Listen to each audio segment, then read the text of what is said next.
Yun ini day akong ginahimo sa mo ang mga bahaw diri sa balay guys. So pag naami bahaw ginahimo na ako siyang champurado kaysa naman malabay di ba or mapakaon sa mga baboy. So ako na lang siyang lutuon otro pero champurado na. Pero nayusahay nga ang uban mas prepare nila ang kuan kini ang fried rice pero kami manggod ang mga bata di kay sila mukaon og fried rice. So akong ginabuhat para makaon gud siya.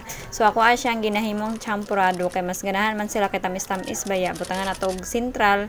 So usay guys nako namo ni siya basta nami bahaw. Ginachampurado na ako kay mama ilang ganahan.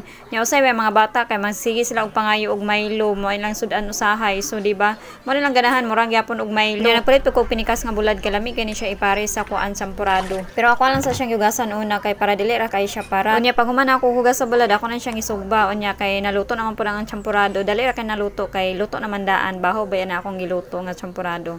Sa mga bata nagtan-aw sila sa TV so nagkangkuan na lang pud sila pang snacks nila kay human mas paniud to. Ako mo na ni akong paniud to. So sa panyong galat guys panglutuan ang yung mga bahaw di pa masayang.